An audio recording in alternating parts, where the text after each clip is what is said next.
Hey guys, welcome back. I'm Olvar. It's been a while, and as you can probably tell, this video is going to be a bit different to what I usually do. Don't worry, I still plan on doing Bloodlines videos. The next one will be a guide on how to get all the titles. Today though, I wanted to talk to you guys about a game that was recently showcased called Heroes Online 2. I haven't personally played it yet, but from the info we have so far, I think it has a lot of potential, and I'm looking forward to it, especially after seeing the Team Battles game mode, which I'll get to later in the video. So Heroes Online 2 is an anime-inspired action RPG, which has been in development for over a year at this point. And it's going to be releasing on September 6th, 2024 as paid access for PC, consoles, and mobile devices. In terms of PvE, there seems to be multiple ways in which you can level up and gain rewards. There's one-time quests where some of the dialogue options you choose will affect the rewards you get, and will also affect what further missions are available to you.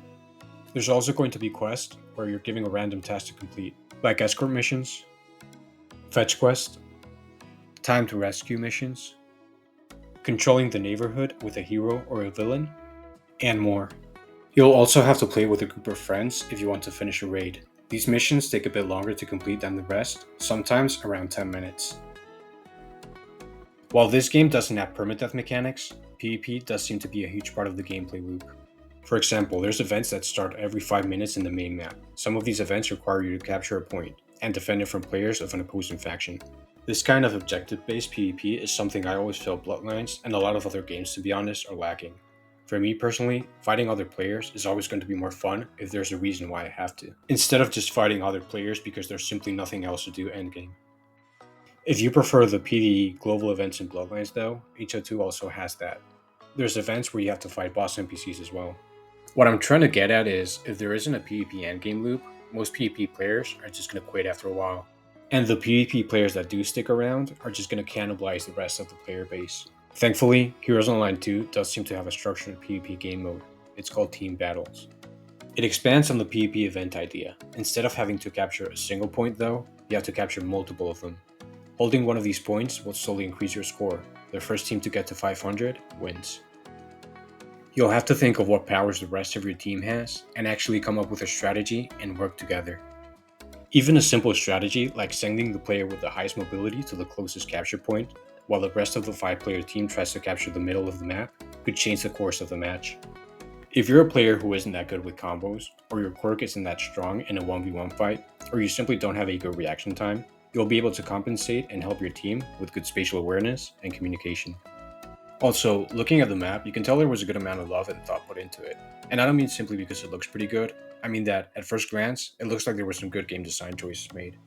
Like making sure the map is mostly symmetrical and that each team is equally far from the middle capture point, while also being equally close to their closest capture point.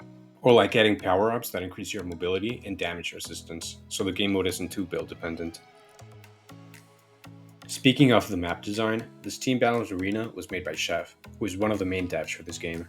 I've seen a few people under the impression, especially in the past, that this is going to be a solo project by Arkham. That's definitely not the case. There's other devs involved, like Machiavellico, who takes care of a big part of the models for this game. Like this boss NPC, which I think looks really good, as well as others that have also contributed to the game's development. I'll leave a link to their Discord profiles if you're interested. Like I said, the game's releasing on September 6th. It's going to do so as paid access alpha, meaning there's a lot of content already in development yet to come. Like a second map for content up to level 300, or a second Battlegrounds type game mode. There's also 4 weekly updates already planned for the first month after release, and each of these will have a new quirk added to the game. Some of these quirks are already completed. So the devs definitely have a good buffer to keep the updates consistent. The game's going to release with 7 different quirks.